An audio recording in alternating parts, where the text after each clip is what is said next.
Bonjour à tous, soyez les bienvenus pour cette table ronde autour du sujet de la nouvelle donne du pouvoir dans le secteur public.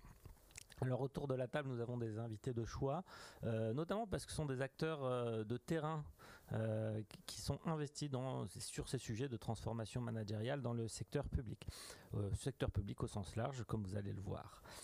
Donc autour de la table, nous avons Frédéric Jallier, qui est directeur général des services adjoints de la ville de Saint-Denis et vice-président de l'association des DRH des grandes collectivités. Bonjour Frédéric. Bonjour. Nous avons également Rémi Gros, qui est directeur du site du Tarn de l'URSSAF Midi-Pyrénées. Bonjour. Bonjour Rémi. Et à distance, en duplex, nous avons Julien Orlandini, qui est directeur de la CAF du Var. Bonjour Julien. Bonjour. Bon, très bien. On espère que la connexion, que tout va bien se passer, mais j'espère on est heureux que vous puissiez vous joindre à nous pour ce moment d'échange. Alors, je vais présenter un petit peu le sujet qui va nous occuper au cours de cette table ronde. Nous sommes donc ici pour échanger autour de la nouvelle donne du pouvoir dans le secteur public, si tant est qu'il y ait une nouvelle donne. En effet, parce que dans un monde où la notion d'autorité et de pouvoir tend à se repositionner, qu'en est-il en fait dans le secteur public ? Quels sont les leviers à disposition pour un directeur, pour un manager dans le secteur public pour conduire une transformation managériale ? Quel sens peut avoir l'orientation client quand on est une administration ? Et à l'heure où les entreprises du secteur privé se mobilisent autour d'une raison d'être, et ça a été le sujet de la conférence introductive de la matinée, la raison d'être, les sociétés à mission 2 ans après, qu'en est-il du secteur public ? Et est-ce que la notion de raison d'être résonne au cœur des agents, des salariés, des collectivités territoriales, du secteur de la sécurité sociale, du secteur public. Donc ce sont autant de questions que nous allons aborder au cours de cette petite heure. Et en guise d'introduction, mais je souhaite proposer pour le mettre en perspective, puisque nous sommes ici dans le cadre d'un événement organisé par l'Institut de la sociodynamique, donc proposer la définition de pouvoir que nous proposait Jean-Christian Fauvet. Et donc pour Jean-Christian Fauvet, le pouvoir est un outil. C'est disposer de moyens matériels ou immatériels, mobilisables en soi-même ou dans son environnement, pour obtenir plus sûrement l'effet. Donc le pouvoir est un moyen, l'autorité est une forme de pouvoir évidemment, et on a tous en tête l'image du chef qui dit « je décide et toi tu exécutes ».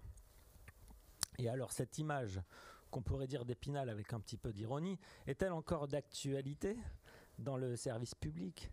Et la question que j'ai envie de poser à Frédéric, c'est est-ce qu'on exerce aujourd'hui l'autorité dans l'administration, dans une ville, de la même façon aujourd'hui qu'il y a 20 ans ?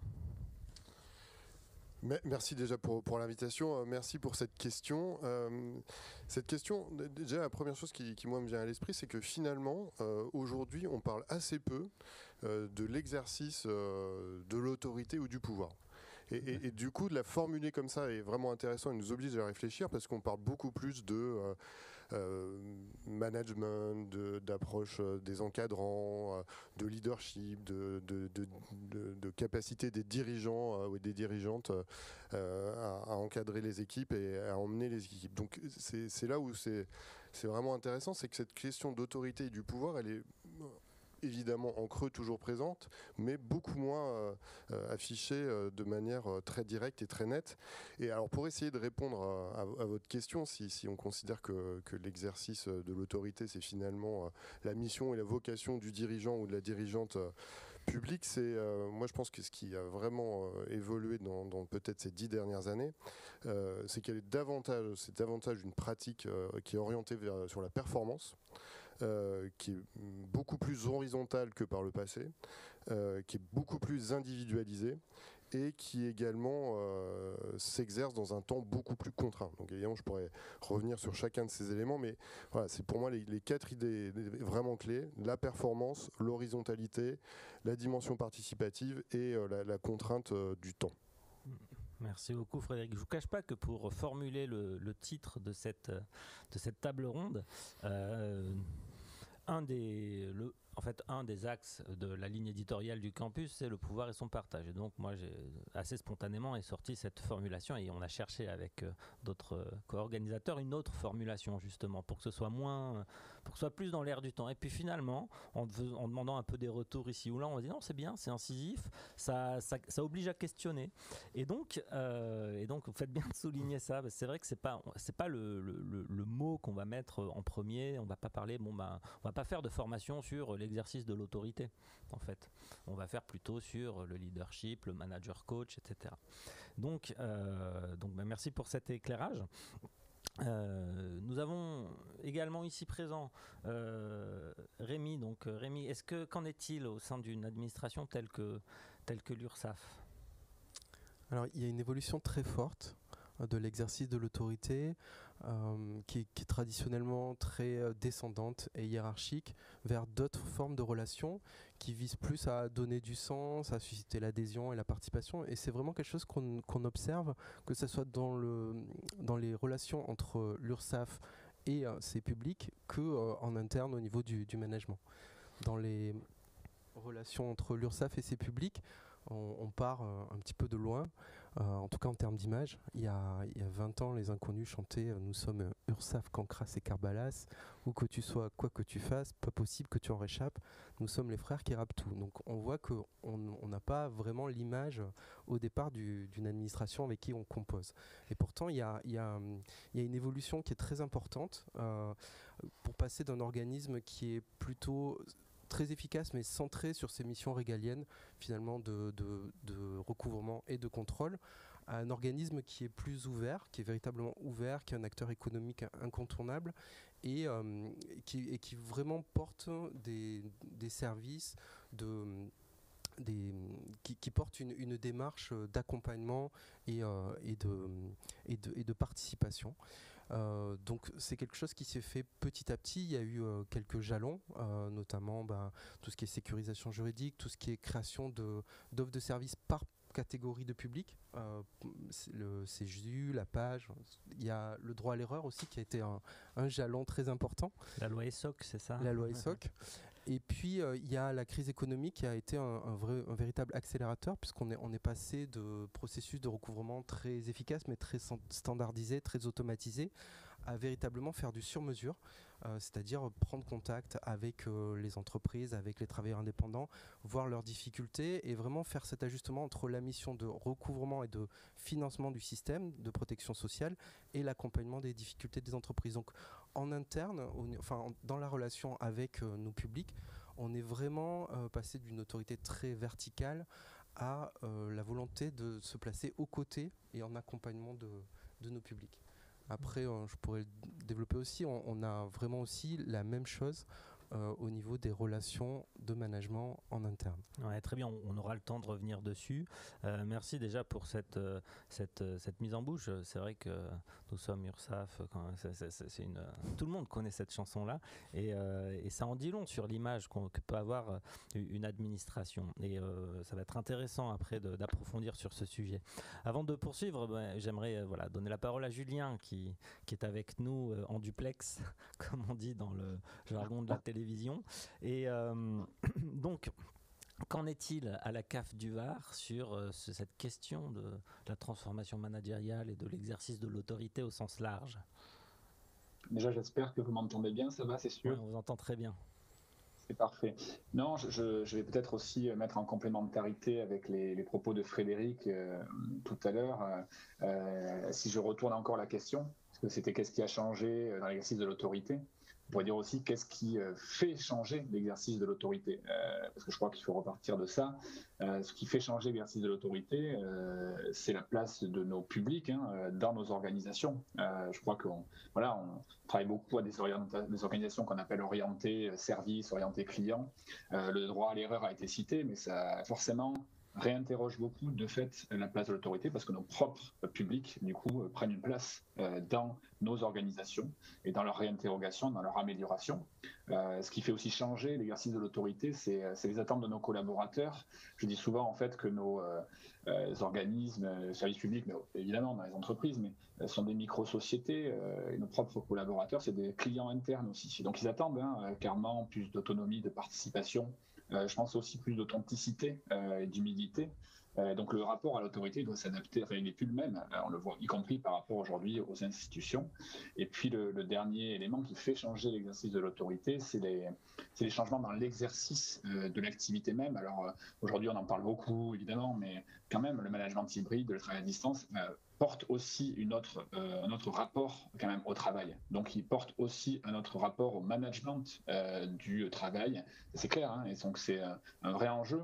Et donc du coup, pour boucler sur ce premier temps, par rapport à votre question, ça forcément, ça conduit à repositionner les managers, mais surtout, en tout cas dans le Var, ça nous a conduit, alors c'est 550 salariés, hein, c'est pas la même taille que la ville de Saint-Denis, mais ça nous a conduit vraiment à partir, et comme l'a dit Frédéric, d'une réinterrogation de la performance. L'enjeu, c'est la performance par la confiance, en fait, très clairement. Et donc, on a vraiment construit un projet d'entreprise avec les équipes. Ils sont, en fait, co-acteurs. Ils sont co-acteurs à la construction de ce projet en 2018. 80% des actions ont été conçues par eux, mais ils sont co-acteurs. Chaque année, on rejoue à chaque fois le match, en fait, de quelle va être notre feuille de route, avec une approche collaborative, interne, des challenges notamment, mais pas que. Voilà, et ça, c'est quand même un élément clé, c'est-à-dire qu'ils sont associés au pilotage aussi, on va même très loin, puisqu'on a un comité de suivi de ce projet d'entreprise avec les équipes directement. C'est-à-dire qu'il est important d'aller de l'idée à la mise en œuvre réellement, en fait, et à l'évaluation qui peut en être faite. Voilà. Donc, et tout ça, et je pense qu'on en reparlera, ne peut se faire que si on repositionne aussi, on accompagne la transformation auprès des managers. Voilà, ça c'est aussi c'est clé du coup, parce que ce sont des relais essentiels, et donc il faut qu'ils travaillent leur propre posture, leurs propres attitudes. Donc on a beaucoup travaillé sur le co-développement notamment. Merci beaucoup Julien.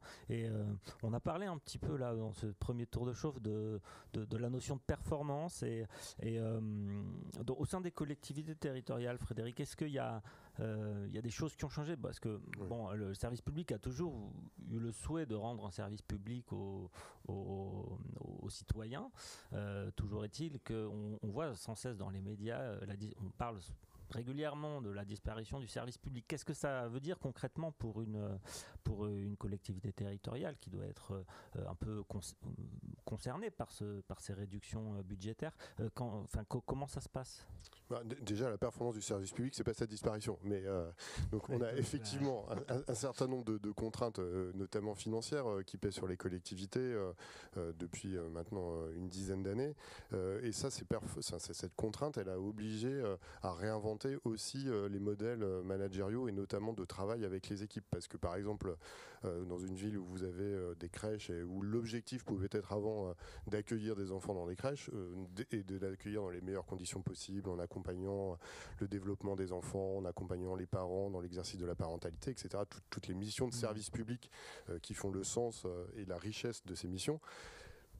Tout cela est maintenant complété par d'autres objectifs qui sont de dire il faut également veiller à ce que notre taux d'occupation de nos berceaux soit le plus important possible, parce que ça va nous permettre de faire d'améliorer notre taux de financement par la CAF, ça va nous permettre d'améliorer notre taux de prise en charge des participations par les familles. Et donc cette notion de performance du taux d'occupation d'une crèche émerge, et que ça, évidemment, pour les professionnels de la petite enfance et pour leurs encadrants et leurs encadrantes, c'est aussi un changement. Et donc ça, ce changement, il faut vraiment l'accompagner dans la question du sens et dans la question de finalement quelles sont nos missions de service public, à quoi sert le service public, et plutôt que d'être dans une logique systématique de comment on arrive à faire pareil, voire plus avec moins, c'est comment on réinvente nos pratiques, comment on réinvente nos modes de faire. Et ça, c'est un vrai changement parce que désormais, dans les entretiens individuels annuels, qui là aussi sont quelque chose qui s'est beaucoup systématisé ces dernières années, on va parler d'objectifs, on va parler de nécessité de performance, d'optimisation. Et au-delà du vocabulaire, c'est vraiment dans les postures qu'il y a une évolution. Et cette évolution, elle renvoie aussi, elle implique aussi, elle nécessite aussi une évolution de la posture des encadrants qui nécessairement deviennent plus exigeants. Et donc, à partir du moment où ils deviennent plus exigeants, il y a une attente d'exemplarité de la part des équipes qui est encore plus importante que par le passé.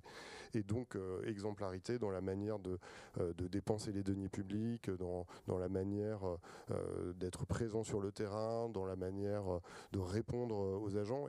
Et cette exigence d'exemplarité, c'est vraiment pour moi le contrepoint de l'exigence de performance qui nous oblige collectivement à revoir nos postures et à être capable de donner davantage de sens et de mieux expliquer ou de davantage expliquer les évolutions qu'il convient de porter. Et y compris parce que aussi la contrainte financière a fait évoluer les modes de gestion du service public. Là où il y a dans beaucoup de collectivités par le passé beaucoup de choses qui étaient faites ce qu'on appelait en régie, donc directement par des agents publics, municipaux, départementaux, au niveau région. Maintenant, il y a beaucoup plus de choses qui sont confiées soit à des prestataires, des sociétés privées, soit à des entreprises publiques ou des entreprises privées à vocation publique, soit à des associations. C'est vrai par exemple dans le secteur de la culture, où moi je travaillais avant dans un autre territoire en Seine-Saint-Denis qui avait toujours depuis très longtemps des difficultés à attirer des acteurs dans le champ de la culture parce que territoire pas très attractif. Et la transformation de la ville, l'arrivée de nouveaux équipements, l'arrivée de nouveaux publics fait que désormais des acteurs privés, associatifs sont très intéressés pour être sur cette ville. Mais alors du coup ça les équipes, ça les met dans une situation très perturbante parce qu'elles ont porté pendant des années la transformation culturelle, la nécessité d'attractivité du territoire. Et là, d'un seul coup, on leur explique, écoutez, maintenant, c'est l'association Intel, c'est la compagnie Intel, c'est le théâtre Intel qui va venir et qui va faire ce que vous faisiez auparavant. Donc si je comprends bien, en fait, la question de l'efficience, en fait, de faire plus avec moins, elle, à la différence peut-être d'une entreprise standard qui pourrait faire du pur cost killing, va être plutôt passée par la réinvention du modèle. Très bien. Et donc, moi j'ai envie de passer la balle à Julien qui nous suit. Donc, si la connexion est toujours bonne, est-ce que c'est les mêmes enjeux pour la CAF ?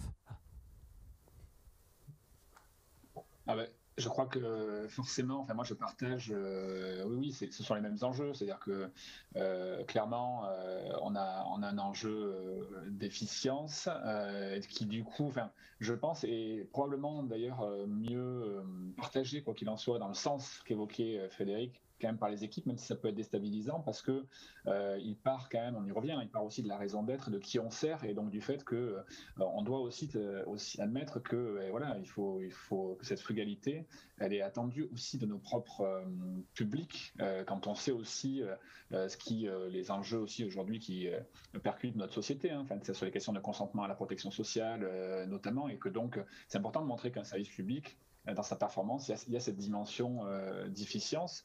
Et donc, c'est quand même, pour moi, je pense que ça ne doit pas être effectivement, c'est pas comme ça qu'en tout cas, on a dans le portage de notre projet d'entreprise, évidemment, on n'a pas mis en premier cette dimension d'efficience. On a porté la performance en disant d'abord, c'est quoi la performance ? On s'est dit, c'est la performance, c'est d'abord la performance du service que l'on rend, et c'est d'abord la qualité du service, parce qu'on partait d'une situation qui était quand même un peu dégradée, et que ça fait quand même adhérer, de se repositionner sur la qualité dans nos fondamentaux. Mais en revanche, on a ensuite, une fois qu'on est allé sur ces standards-là, on a porté cette dimension et en plus, il faut qu'on le fasse en ayant une autre répartition de nos ressources, en étant plus vigilant à la façon dont on mène l'action. Voilà, donc je pense que c'est effectivement un levier important. Ça, on retient souvent la contrainte, mais la contrainte, elle est un levier puissant d'innovation en fait pour les équipes. Et c'est vrai que, en tout cas, ça peut paraître paradoxal, mais c'est clair que dans le portage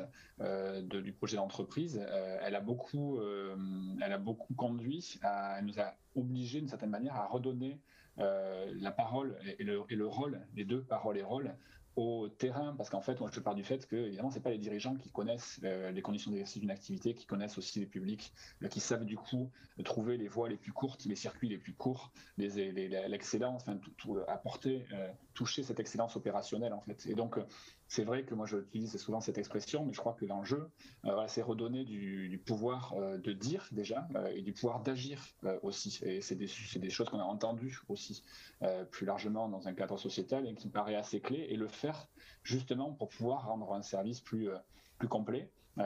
Avec ce complet au sens aussi de l'efficience. Voilà, donc on a vraiment ça, c'est effectivement assez fort. Voilà, et c'est vrai qu'aujourd'hui on fait des baromètres réguliers aussi auprès de nos équipes pour effectivement dans cet élément d'efficience savoir comment ils ressentent leur rôle. Et aujourd'hui, ce qui était très intéressant, c'est qu'en 2021, 80% de nos salariés sont satisfaits de la possibilité d'être autonomes. Ils étaient quand même que 57% en 2018, donc en trajectoire. Malgré, et justement avec cet impératif d'efficience, on a contribué du coup aussi à ce qu'ils trouvent cette place pour qu'ils trouvent aussi des solutions. Voilà, je trouve ça très intéressant. Vous pourrez nous détailler un petit peu après comment vous avez mené votre projet de transformation managériale. Il y a un mot qui revient en creux, alors qui est celui de l'orientation client. Est-ce en gros mot de parler de clients dans le secteur public ?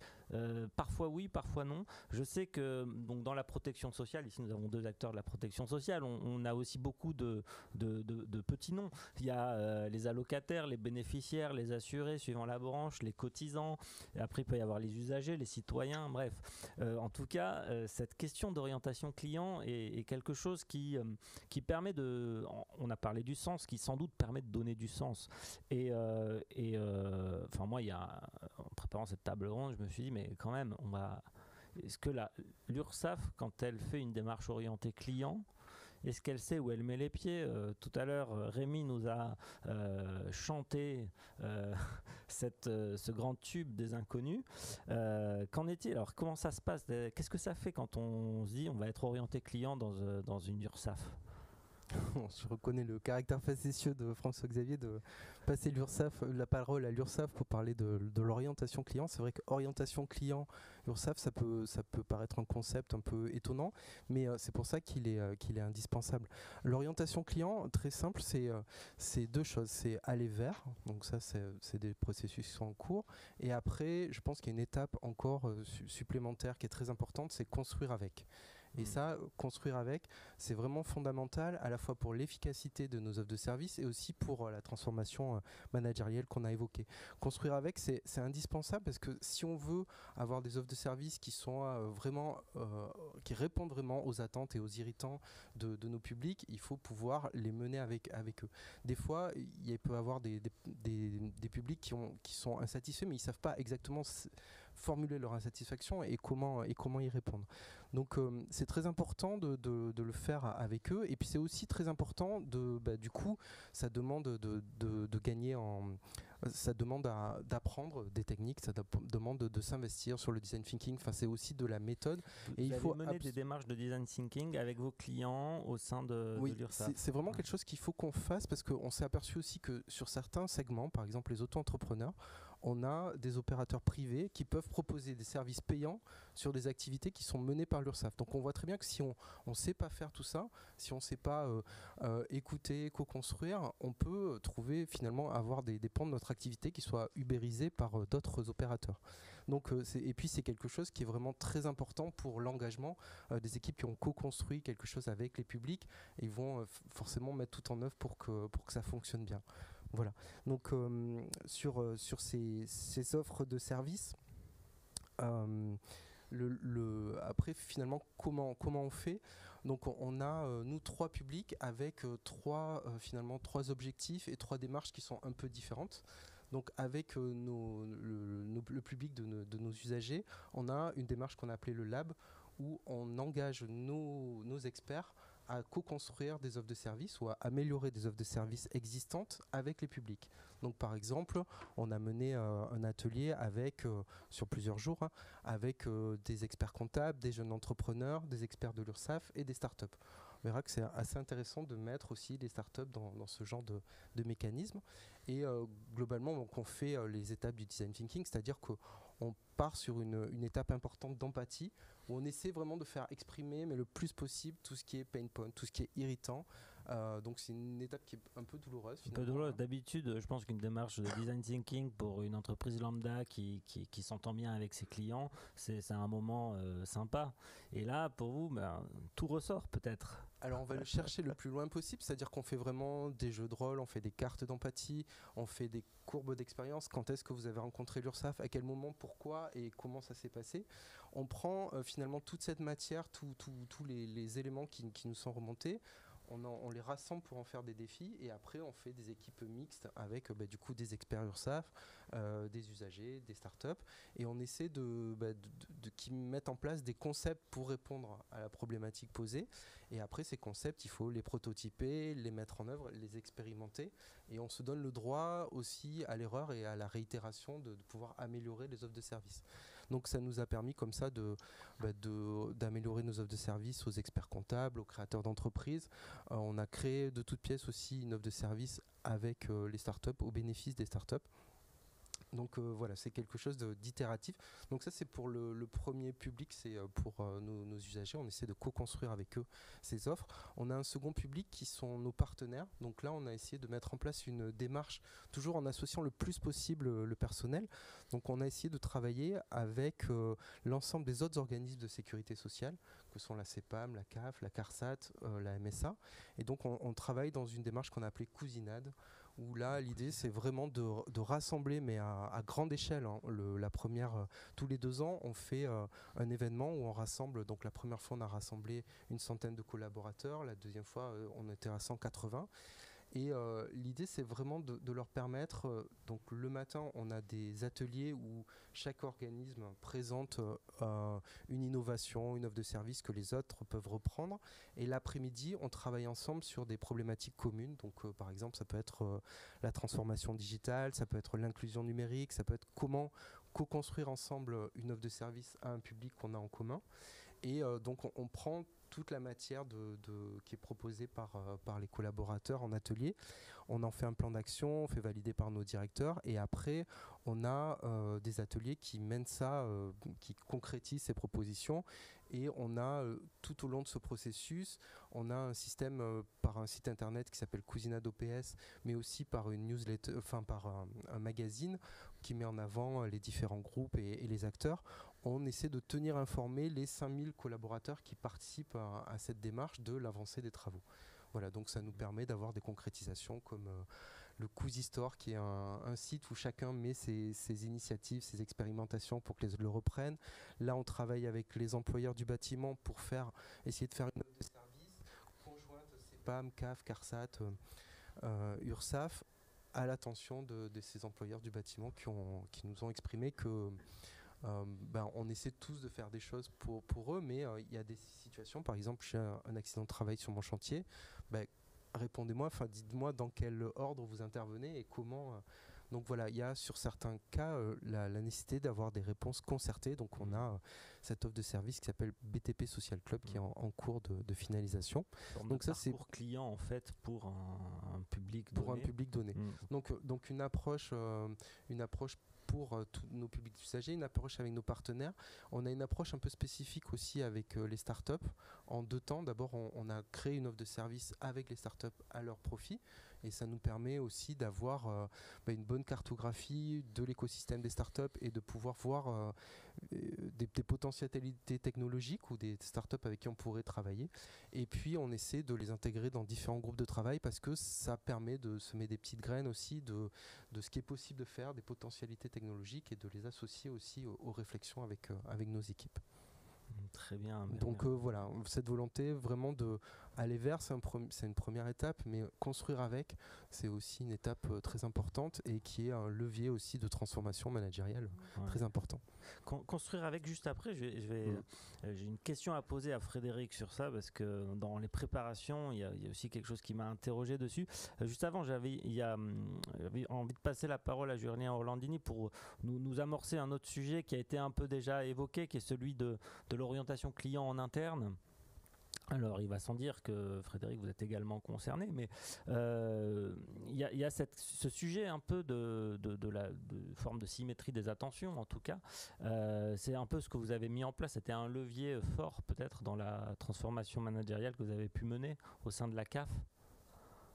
Alors oui, clairement, je me retrouve beaucoup dans les propos de Rémi auparavant, clairement, enfin voilà, parce qu'on est aussi des cousins, il l'a dit, hein, des cousins, dans les cousinades, on est cousins et c'est positif qu'on puisse aussi développer de plus en plus ce type de démarche, il a pu le décrire, hein, dans la cible allocataire, partenaire, pour nous, évidemment interne. Avant ça, juste, je voulais quand même dire un petit mot avant de répondre directement à la question, qui était effectivement que quand on dit orientation client, ça paraît évident, parce qu'on dit vous êtes un service public, quand même, c'est la moindre des choses. Et c'est vrai que c'est loin d'être une évidence, du coup, parce que ça implique pour moi 3 évolutions. La première, c'est une évolution de posture, très clairement.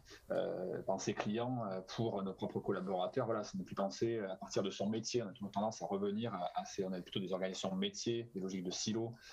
C'est, comme l'a dit Rémi, se mettre à la place. C'est pas se mettre à la place, justement, c'est effectivement demander à l'allocataire lui-même de décrire son besoin, parce que souvent, en fait, on prédéfinit d'une certaine manière le besoin de l'allocataire en interne, en fait. Hein, voilà, donc, mais c'est pas neutre.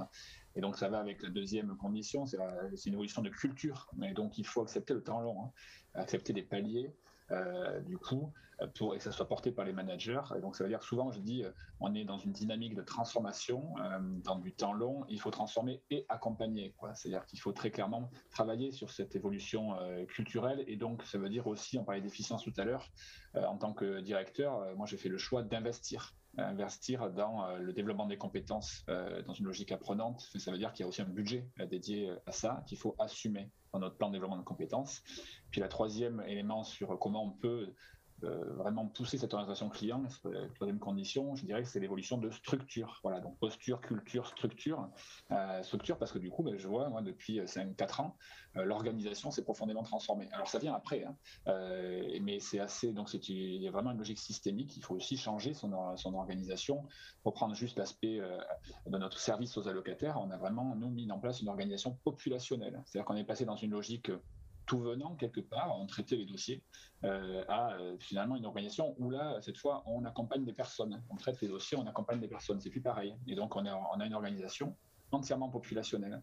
Un pôle dédié aux travailleurs non salariés, un pôle dédié aux actifs fragiles, un pôle dédié aux monoparents. Enfin voilà, et ça, c'est loin d'être neutre. Voilà. Et donc, pour répondre quand même, du coup, à la question que vous posiez, oui, l'idée, c'est, on dit beaucoup symétrie d'attention, mais c'est que en même temps, on travaille cette évolution vers l'externe avec l'évolution interne, et donc on a appliqué cette approche d'orientation client pour nos salariés, qui sont des clients majeurs. On dit souvent, alors on l'a dit un peu en plaisantant avec nos équipes, voilà, un salarié heureux va rendre un allocataire heureux.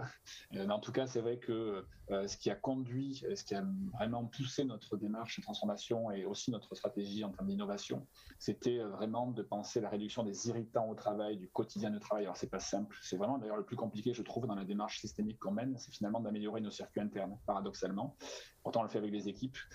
Sur les méthodes qu'a pu décrire Rémi, donc c'est pour ça que j'y reviens pas, c'est les mêmes, hein, sincèrement, en design thinking, on va travailler sur des focus group, et donc on a mis en place un projet qui s'appelle Pop-In, c'est parcours d'optimisation des processus internes, quelque chose de très pragmatique en fait, hein, c'est pas le grand soir, c'est vraiment avec les équipes, on identifie les irritants, sur des basiques, je vais prendre des exemples très concrets. Là, il y en a moins forcément depuis la crise sanitaire, mais c'était des éléments, gestion des déplacements, où on avait X portails différents pour à la fois réserver son hôtel, son véhicule, se faire rembourser. Et, voilà. Et en fait, on a travaillé vraiment un point d'entrée unique, des niveaux de service en fait. Voilà, je m'informe, je trouve la réponse en autonomie à ma question, je sollicite du coup la fonction support si besoin, ou je suis accompagné de manière avec une logique d'aller vers nos salariés si vraiment dans une logique de parcours j'ai une situation particulière. Voilà. Et donc en fait, comme pour les allocataires, pour nos propres clients, si je prends le sujet RH, on retrouve la même chose, service socle en fait, hein, voilà, quand on essaie de trouver la réponse par soi-même, sur des éléments aussi socle un peu de cette situation, et des logiques parcours, parce que par exemple au RH, vous avez le sujet je reviens d'une longue absence, je suis concerné dans un cadre d'un parcours maternité, j'ai aussi un changement de vie personnelle qui me fragilise et on a les mêmes dimensions avec une nécessité d'avoir aussi une approche attentionnée. Donc voilà un peu ce qu'on a essayé de construire. C'est en cours, il nous reste encore du travail, ce que je disais. Le temps aussi est un élément clé dans ce cadre-là. Donc merci beaucoup Julien. L'approche populationnelle, c'est un peu la segmentation client que connaissent les entreprises commerciales d'une certaine façon. On a nos vocabulaires, mais c'est ça, exactement. C'est assez intéressant et notamment alors cette idée de service, de service interne, mais vraiment orienté service. Je pense que vous, Frédéric, vous êtes quand même assez confronté puisque votre poste au sein d'une collectivité territoriale, d'une ville, en fait, c'est vous dirigez les fonctions support essentiellement. Alors si vous avez envie de nous dire un mot dessus, vous pouvez nous le dire. Moi, j'ai aussi envie de vous interroger sur la question de la co-construction qui a pu être évoquée auparavant par Rémi, ces idées de co-construction. Aujourd'hui, de plus en plus, on voit des collectifs de citoyens se mobiliser, donner leur avis sur des choses-là. Donc, est-ce que ça a un impact côté des équipes administratives, côté experts, ou est-ce que c'est transparent? Enfin, j'en sais rien. Est-ce que vous pouvez nous éclairer dessus? Alors, non seulement il y a effectivement beaucoup de démarches citoyennes qui se constituent, mais il y a aussi beaucoup de démarches qui sont à l'initiative des collectivités d'associer les citoyens, notamment via des démarches de budget participatif, qui sont vraiment en train d'énormément monter en puissance dans toute la France, avec des budgets qui sont parfois importants, consacrés essentiellement à de l'investissement. Donc ça, concrètement, on demande à des habitants sur quoi est-ce que la ville, le département pourrait investir. Et ça, c'est un changement majeur dans la manière de construire à la fois les dépenses d'investissement sur le territoire, où avant on était dans une approche de travail avec les élus, de confrontation avec l'état des bâtiments, l'évolution démographique, si la population augmente, il faudra qu'on construise des écoles, puis après des gymnases, voilà, des éléments très rationnels ou des éléments très programmatiques liés aux engagements pris par les élus. Et là, et qui était beaucoup porté par des services d'ingénierie et qui là est complètement percuté par ça, où finalement là où on devait on avait prévu de refaire telle chose, en fait les habitants nous disent non, il faut refaire tel gymnase. Et ça, on ne l'avait pas prévu, on ne l'avait pas forcément identifié, et que cette expertise d'usage, cette expertise citoyenne, elle vient contester l'expertise technique des services, qui là aussi, d'un point de vue managérial, nécessite d'être accompagné, est un changement important, c'est que c'est désormais un collectif d'habitants qui va vous expliquer comment est-ce qu'il faut refaire le kiosque de tel parc, et c'est pas l'ingénieur des bâtiments ou des parcs et voiries qui va pouvoir travailler sur ces sujets. Donc ça, ces démarches participatives, elles ont un impact dans les relations qu'on a avec les habitants, bien elles ont leur symétrique aussi dans notre fonctionnement interne. C'est-à-dire maintenant, il y a une demande d'être, et c'est en ça que je disais tout à l'heure que dans l'évolution de l'autorité, les choses sont beaucoup plus horizontales. On a une demande beaucoup plus de participation des agents. Il y a de plus en plus de démarches de ce type-là qui se mettent en place à le contenu de la politique publique et la manière de mener à bien cette politique publique, avec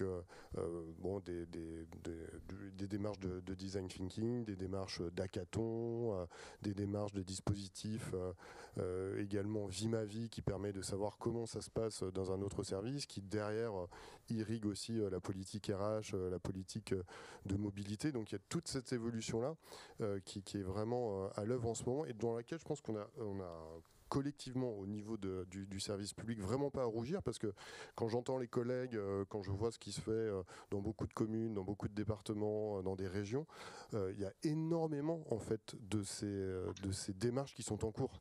Il y en a vraiment beaucoup, et que ce souci d'améliorer la relation, alors peut-être aussi aux citoyens, et ça c'est un autre volet sur lequel nous on travaille beaucoup, mais à l'usager, à l'habitant, elle est vraiment très active et très dense et très riche en ce moment, avec un sujet que Julien a soulevé tout à l'heure qui n'est pas simple à résoudre. C'est que quand vous allez voir un habitant, ou quand les habitants rencontrent le maire ou les élus, tout le monde veut plus de services publics globalement, et surtout dans la période dans laquelle on est, post ou milieu de crise, mais personne n'est prêt à payer plus d'impôts. Donc il y a un moment où c'est aussi notre rôle en tant que dirigeant d'arriver à résoudre ce hiatus-là, parce que ce n'est pas simple de répondre à plus de besoins en n'ayant pas forcément plus de moyens, et c'est là tout l'enjeu de ces actions de transformation, parce qu'en plus elles se font avec les habitants et qui du coup comprennent aussi quelles sont les contraintes par exemple de marché public. C'est-à-dire que si je reprends mon exemple de je veux refaire le kiosque, je ne peux pas simplement aller voir l'architecte que je connais au coin de la rue pour lui dire fais-moi les plans, et puis aller voir ensuite l'entreprise de travaux publics de la commune pour le faire. Non, ça ne peut pas marcher comme ça, parce qu'il y a un code de la commande publique qui, et c'est bien normal, nous oblige d'un certain nombre de procédures, parce qu'il s'agit de dépenser de l'argent public et qu'on ne peut pas le faire, on peut pas le faire n'importe comment. Donc ça, c'est intéressant de mettre aussi les habitants dans ces démarches-là, parce que ça leur permet de partager avec eux ces contraintes, et que les équipes puissent partager ces contraintes-là dans l'amélioration aussi de la relation qu'ils ont avec les citoyens. Et ça, je dirais juste un dernier mot rapide là-dessus. Au-delà des clients, qui pour moi n'est pas du tout un gros mot, mais qui peut un peu heurter, un peu froisser à l'oreille d'un agent public, parce que, et parfois à juste titre, parce que contrairement à un client, nous on ne satisfait pas simplement une envie ou un désir, on satisfait aussi parfois un besoin essentiel, et qu'on est les seuls à pouvoir satisfaire. Si vous avez besoin de renouveler votre carte d'identité, votre passeport, vous n'avez pas d'autre choix que de venir en mairie. Et vous ne pouvez pas. Voilà. Donc on doit satisfaire ces besoins-là, et on doit satisfaire ces citoyens. Et donc ça, l'amélioration de la relation citoyenne avec des démarches qui sont lancées dans de nombreuses villes, Label Marianne, Caliville, c'est vraiment aussi là l'amélioration de cette qualité dans la prise en compte des demandes, dans les temps de traitement, dans la visibilité que l'on donne à voilà où en est votre demande, voilà quelle va être la prochaine étape, voilà à quelle date vous pouvez pouvoir espérer récupérer votre carte d'identité ou votre passeport. Et je pense que vraiment là encore, je fais un petit peu de valorisation du service public, on n'a pas à rougir de cette qualité de service public, de cette qualité de la relation citoyenne, parce que par ailleurs, on a tous des expériences aussi déceptives quand on est auprès d'entreprises privées, et qu'on a, je trouve, encore trop tendance à voir le service public comme étant le lieu de la déception et à survaloriser la satisfaction qu'on a dans le secteur privé, alors que pour moi les choses sont quand même beaucoup plus équilibrées. Tout à fait, très bien. Et merci pour cet éclairage. Donc si je retiens bien, expertise, il y a l'expertise d'usage et l'expertise technique. En fait, il faut composer avec les deux, et ça peut être assez intéressant de ne pas les opposer, mais justement de les intégrer dans un tout cohérent. On a peu à peu, il y a un sujet qui émerge là, c'est celui un peu du projet d'entreprise, sur lequel j'ai envie de vous donner la parole juste après. Projet de service, projet d'entreprise, autour de la raison d'être, on a un petit peu parlé. Juste avant, il y a une petite question que... Alors, pour ceux qui nous suivent à distance, il faut savoir, parce que ça c'est quelque chose que peu de monde le savent, en fait, les personnes qui travaillent dans la sécurité sociale, c'est-à-dire aux URSSAF et à la CAF, ils ne sont pas fonctionnaires. Mais ils ont une convention collective qui est particulière et assez contraignante. En revanche, dans les collectivités territoriales, c'est la fonction publique. Et la question se pose. On est dans un environnement contraint, on n'est pas dans des entreprises, il n'y a pas de croissance, pas de croissance à deux chiffres, etc. Et donc, comment est-ce que j'ai un levier pour individualiser vous parliez d'objectifs individuels, Frédéric, tout à l'heure. Est-ce que j'ai un levier sur ce sujet-là ? Vous avez un retour d'expérience sur cette question en quelques mots ? Alors non seulement on a un levier, mais en plus ça fait partie maintenant des exigences aussi que peuvent avoir les agents publics. Donc des agents publics, globalement, pour faire simple, dans la fonction publique territoriale, qui est un des versants de la fonction publique, on a à peu près 80% d'agents donc fonctionnaires et 20% d'agents contractuels. C'est à peu près les grands ratios, ça peut varier d'une collectivité à l'autre, d'un métier à l'autre, d'un niveau à l'autre. Il y a aujourd'hui un nouveau dispositif qui existe au niveau national qui encadre la manière dont la rémunération des fonctionnaires peut s'effectuer, dans lequel il y a une part qui est normalement consacrée à la reconnaissance de l'engagement professionnel, de la manière de servir, ce qu'on appelle la manière de servir, et de l'atteinte des objectifs. par le passé, les rémunérations étaient beaucoup et essentiellement structurées autour du grade que l'on détenait dans la fonction publique. Ça, c'est en train d'évoluer très fortement.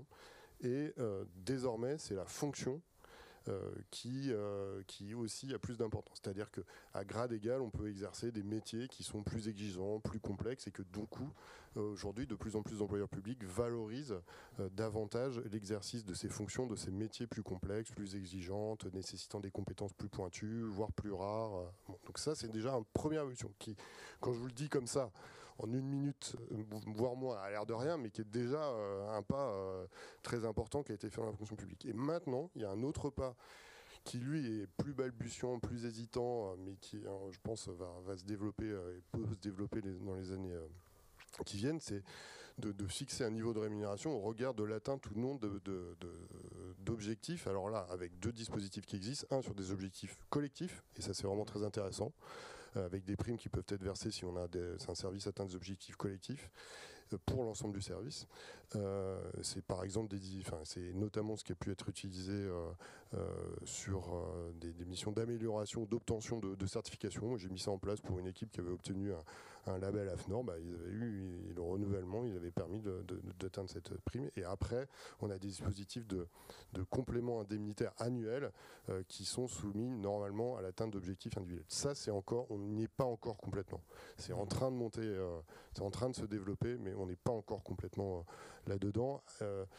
Avec des réticences et des interrogations, même sans parler de réticences, tant de la part des employeurs que de la part des cadres, que de la part des partenaires sociaux, qui sont pas, on n'est pas encore complètement là-dedans. Tout à fait, c'est pas simple. Alors, les cafés URSSAF, c'est un petit peu différent puisque c'est une convention collective, c'est secteur privé, mais je pense qu'on en est assez proche. Hein. Dites-moi si je me trompe. On est à peu près sur les mêmes enjeux. Julien? Oui, non, en fait, ça me permet juste de rejoindre Frédéric sur la fierté d'appartenance au service public aussi, au secteur public, parce que la performance publique, elle se fait dans un cadre où quand même on est plus prescrit objectivement sur ces dimensions-là que dans le privé. En fait, on a quand même quoi qu'il en soit des grilles salariales, on a des conventions collectives qui parfois nous enferment un peu plus, donc c'est pas tout à fait neutre justement d'arriver à manager dans ces conditions-là. Voilà, mais oui, on est dans des dimensions beaucoup plus aujourd'hui. Il y a de l'intéressement en fait déjà dans un cadre collectif. Il y a pour les managers des logiques de primes de résultats en fait individualisées. Et il y a effectivement des approches de développement de compétences et de parcours annuels en fait, qu'on ajuste aussi au regard de la manière de servir, des résultats de la performance. Et puis on a des référentiels d'emploi avec des ajustements un peu par niveau. Voilà, donc c'est vrai qu'honnêtement on a quand même des capacités de dynamisation, mais qui restent dans un cadre ensuite global d'enveloppe dédiée à la politique salariale. Très bien, merci. Alors on va parler moi j'ai envie de faire un petit zoom quand même pour finir sur la question du projet d'entreprise. On a parlé de raison d'être, on a parlé d'orientation client, etc. Il y a une chose qu'on n'a pas évoquée, mais qu'on a évoquée en préparant cette table ronde, c'était le nom. Il me semble que les démarches à l'URSSAF, en tout cas, elles étaient très orientées innovation, et vous aviez un terme, moi qui a fait écho avec mon peu de connaissances sur le rugby, ça s'appelait Innovali. Voilà, et donc c'était en lien. Alors ce qui est intéressant, c'est que c'est ancré un peu dans le territoire d'une certaine façon. C'était et ça faisait partie un peu du projet d'entreprise, n'est-ce pas? Oui, ça rejoint totalement la question fondamentale du début sur l'exercice de l'autorité. C'est comment, dans un environnement qui est toujours plus complexe et évolutif, on voit que nos organisations très hiérarchiques ont besoin d'être plus agiles et plus innovantes. Après, comment on fait pour être du coup plus agile et plus innovant ? Il faut que nécessairement ça soit l'affaire de tous, c'est-à-dire que tout le monde puisse participer à un dispositif d'amélioration continue et l'envie de le faire. Donc il faut libérer les initiatives individuelles, mais il faut aussi renforcer la complémentarité entre les équipes. Julien le disait un peu tout à l'heure, voilà, il faut arriver à passer d'une vision il y a des solutions universelles au fait que en fait il y a des forces en marche, et une fois que les choses sont lancées, les solutions suivent, et que c'est ceux qui font en fait qui savent. Donc on est tellement persuadé de ça à l'URSSAF Midi-Pyrénées qu'on a fait de l'innovation participative et de l'empowerment, enfin le fait de redonner des marges un peu à tout le monde, comme des piliers de notre transformation managériale. Donc effectivement, on a mis en place un projet qui s'appelle Innovali. Ça s'appelle Innovali, une idée qui devient réalité. L'objectif, c'est vraiment d'avoir les process pour collecter les idées des collaborateurs et qui devient réalité, de les concrétiser. Et c'est une démarche qui est en 3 temps. Vraiment, l'innovation participative, c'est le socle. On essaie de faire en sorte que tous les salariés viennent au travail pour faire leur activité, mais aussi pour participer à l'amélioration d'un process, alors de leur cadre de travail. Donc on a à la fois une plateforme collaborative où on peut déposer des idées. On a surtout un comité innovation qui est une organisation hiérarchique qui est sur la base du volontariat, qui change tous les 2 ans, et qui est là pour accompagner la concrétisation des idées. Ensuite, on a mis en place des ateliers d'optimisation, réseau de facilitateurs pour aider les cadres aussi dans cette démarche. Donc ça, c'est la première étape, vraiment, l'innovation participative, comment tout le monde peut participer. Ensuite, on a les processus d'open innovation, dont j'ai parlé tout à l'heure, Cousinade, Lab, et de transformation digitale en travaillant aussi avec les startups. Donc tout ça, c'est quelque chose qu'on a lancé depuis 2014, donc on a eu des résultats très concrets. On a optimisé nos principaux processus dans une démarche assez similaire de celle qu'évoquait Julien. On a eu des idées pépites, vraiment des choses. On a la démarche, l'URSSAF Midi-Pyrénées a remporté 7 prix nationaux innovation, dont 3 prix de la sécurité sociale, et la plupart du temps, c'était sur des idées qui ont été proposées par les collaborateurs, qu'on n'aurait peut-être pas eu, sûrement pas eu au niveau des directions, et qui ont abouti à vraiment des très belles concrétisations. Voilà. Après, c'est un long cheminement, c'est une démarche assez difficile, qui demande beaucoup d'humilité. Juste une dernière image avant de passer la parole, mais on est un peu comme Mani, vous savez, c'est le mammouth dans l'âge de glace. Il a été élevé par des opossums parce qu'il était orphelin, et donc il pense qu'il est aussi agile qu'un opossum. Donc on a gagné en agilité, mais il faut être perspicace. On a encore une bonne grosse carcasse de mammouth, et donc il faut qu'on arrive, que ce soit en interne et en externe, vraiment à avoir des processus qui permettent d'associer le plus possible, de donner envie, que ce soit avec nos salariés comme avec nos usagers. Très bien, merci. Alors, ce que vous disiez à l'instant, ça me fait penser un peu écho à ce que disait Julien tout à l'heure, et aussi à un livre qui est sorti il y a 10 ans, qui s'appelait Employé d'abord, salarié ensuite, et qui était un peu une révolution dans le monde du management. Et donc ça montre cette idée forte en fait d'intégration des salariés, et donc notamment évidemment dans la création du projet d'entreprise. Alors Innovali, c'est en référence au ballon ovale. Il me semble que le point commun entre chez Albi ou Toulouse et Toulon, c'est le rugby. Et il me semble qu'à Toulon, votre projet d'entreprise, pour ce qu'on peut en voir sur LinkedIn, pour ceux qui suivent un petit peu votre activité, il a un terme qui s'appelle Ensemble transformons l'essai. Et donc, est-ce que vous pourriez nous en dire davantage ? Il y a un petit hashtag avant, effectivement, pour la partie un peu transformation numérique qui le sous-tend. Mais oui, à Toulon, quand même, le RCT, évidemment, c'est tout à fait ce qui nous relie. Oui, c'est l'univers du rugby que les agents en fait et les managers ont choisi du coup.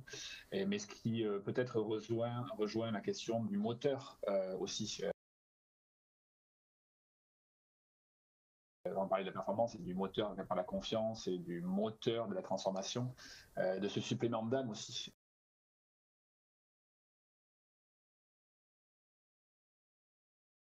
Qu'il faut que l'on a grâce à notre mission de service civique, bien sûr, mais qu'on doit aussi aller chercher, parce que c'est pas une évidence. Et moi, je pense que c'est très important quand on le peut. Alors, on a cette chance d'être dans une vocation départementale, évidemment, dans notre organisation, dans un cadre national. C'est d'avoir une approche identitaire. Et donc, c'est vrai qu'on est inscrit quand même dans un territoire. C'est aussi un peu l'ADN des caisses d'allocation familiale. On nous connaît par les prestations, on nous connaît moins par le service qu'on peut rendre sur le territoire, y compris justement en lien avec les collectivités territoriales. Je t'entendais parler des crèches tout à l'heure par Frédéric. Et cette dimension identitaire, elle est clé. Il faut cultiver cette approche de territoire et de terroir. D'ailleurs, l'actualité nous le rappelle, et d'où le rugby. Et on a décliné ça, puisque évidemment sous-tendu, j'ai parlé tout à l'heure aussi de la partie innovation, mais à côté de ça, évidemment, on a aussi une transformation managériale qui est impérative pour soutenir notre projet d'entreprise. Et on a aussi décliné cet univers du rugby, puisque la communauté managériale, s'est auto-appelée, parce que alors vraiment, moi, j'ai pas du tout touché quoi que ce soit. C'est eux-mêmes qui se sont organisés, se sont appelés le Team Ovalie. Ils ont travaillé aussi sur la pratique de management et ils ont appelé ça les piliers du management. Elle est parlé des pratiques fair play hors jeu qu'ils ont posées sur un terrain de rugby. Enfin, voilà, donc c'est à la fois pour l'illustrer, à la fois dire que comment ils s'organisent. Et voilà, sur cette idée d'identitaire, je voulais vraiment insister sur cette dimension-là. On a cette chance vraiment dans le secteur public d'avoir cette mission de service public qui est pour un supplément d'âme. Et je le redis, il faut aussi c'est pas une évidence, mais il faut quand même aussi le cultiver. Il faut le faire vivre parce que voilà, nos propres équipes n'échappent pas aux phénomènes sociétaux. Ce sont, on parlait de citoyenneté, mais ce sont des salariés et des citoyens. Et on travaille beaucoup dans notre projet d'entreprise sur cette citoyenneté interne. On est une micro-société et eux-mêmes sont traversés, nos équipes sont traversées par ces problématiques de consentement à la protection sociale, méconnaissent aussi parfois nos propres missions, nos engagements vis-à-vis des publics. Ils sont traversés aussi par ces éléments de stigmatisation quand même parfois, dans la vision qu'on peut avoir de nos propres publics, et donc on travaille sur ça. Donc là, d'ailleurs, mardi, on a fait intervenir Jérôme Fourquet, donc on fait des webinaires réguliers avec nos salariés au volontariat. Ils étaient 150 mardi à écouter Jérôme Fourquet. On a fait venir Jean Viard, parce il faut faire décrypter la société. Une CAF, elle est photosensible en fait, elle est vraiment confluente de beaucoup de politiques publiques, elle est au cœur des territoires et en réponse à des besoins. Il faut que nos propres salariés soient sensibles à ça, même, et y compris lorsqu'ils sont justement dans les fonctions support aussi. Voilà, il faut que cette vision-là, il faut aussi, et ça a été dit tout à l'heure, qu'ils aient bien en tête cette exemplarité sur notre fonctionnement, nos économies de fonctionnement, sur la qualité de service que chacun doit rendre. Voilà, des fois, je leur dis, je veux dire, si on était dans le privé, le coulage financier qu'on aurait avec les erreurs qu'on peut faire, voilà, donc il faut aussi le réduire, mais il faut donner du sens avec ça. Donc on travaille beaucoup sur ces dimensions de citoyenneté et de responsabilité. Voilà, donc je voulais quand même le valoriser en particulier. Et moi, je suis très content quand dans le dernier baromètre interne, je lis que 93% des salariés de la CAF, 93%, voilà, sont fiers d'appartenir à l'organisme. Ils étaient 71% en 2018, 55% en 2016. Donc en fait, c'est ça, je pense aussi, le levier du projet d'entreprise. Ouais, belle progression. Alors, il nous reste 4 minutes. Il me semble qu'il y a une question sur le chat. Oui, alors il y avait toute une série de questions, mais allez, on va retenir une qui regroupe un petit peu celle-là. C'est sur le terme de client, parce que vous avez parlé de citoyens, d'habitants, d'usagers. Est-ce qu'il n'y a pas un risque alors, au-delà de la culture interne, est-ce que c'est un nom de code interne, quand vous parlez de clients, ou est-ce que c'est une façon dont vous les interpellez, et est-ce qu'il n'y a pas un risque à les qualifier de clients ? Alors, est-ce qu'il n'y a pas un risque en fait que les travers que l'on retrouve dans la relation client soient importés dans le secteur public? Je vais la réinterpréter comme ça peut-être. Et donc, qu'est-ce que ça signifie en fait? Pourquoi est-ce qu'on dit client? Alors, moi, j'ai envie de donner un premier lancement de réponse, c'est-à-dire que la notion de client, on peut peut-être aussi la mettre dans la perspective du sens très large, et même anglo-saxon. Le client, c'est pas que celui qui donne des sous. Les thérapies légères, par exemple, ils aiment bien dire le client et pas le patient. Bon, bref, et donc c'est vrai qu'en France, c'est peut-être pour ça aussi que dans le secteur public, on n'est pas très. Parfois, on est réticent à déployer ce terme-là. C'est pour éviter la marchandisation de la relation à outrance. Mais donc, d'où l'enjeu peut-être du projet d'entreprise. Non, mais je pense que c'est exactement ça. Et puis le but, c'est pas de rentrer ni dans une financiarisation, ni dans une marchandisation de la relation avec le service public. Et c'est pas non plus. Et là, je pense que c'est aussi un point de vigilance qu'on a collectivement.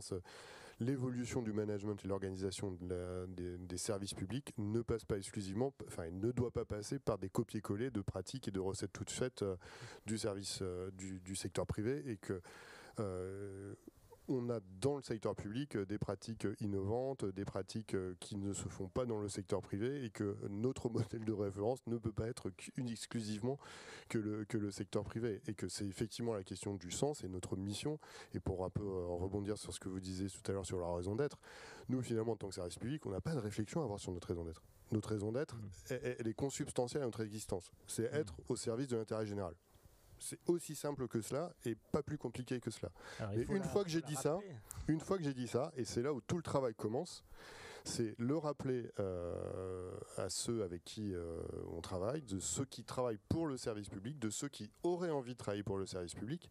Et c'est ça tout notre enjeu, c'est d'arriver à valoriser finalement ces missions de service public pour nous rendre plus attractifs en tant qu'employeurs et pour nous rendre plus attractifs en tant qu'apporteurs de services auprès de la population. Mais moi, je trouve que cette valeur, elle est quand même encore très présente quand on a monté le centre de vaccination au Stade de France, qui sera ville hôte du rugby, pour compléter le clin d'œil de la Coupe du Monde de rugby en 2023.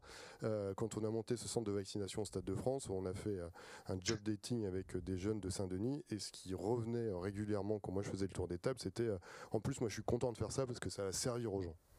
Et je pense que c'est ça, quelque part, qui résume l'engagement des agents publics au service de la population.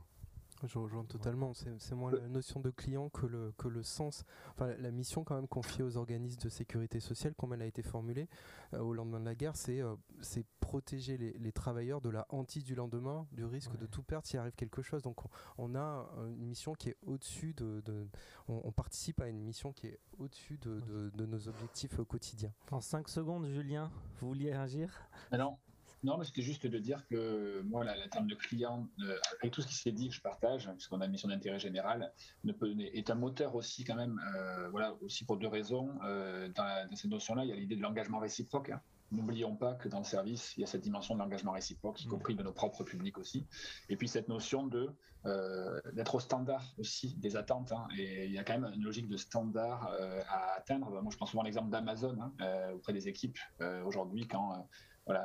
dans la qualité du service qui est faite, en tout cas de la commande, du suivi de la commande, de l'accusé de réception, etc., et de la rapidité d'exécution. C'est quelque chose qui est aussi attendu aujourd'hui de notre propre public. Il n'y a pas de raison qu'on n'atteigne pas ce niveau de service et de qualité de service.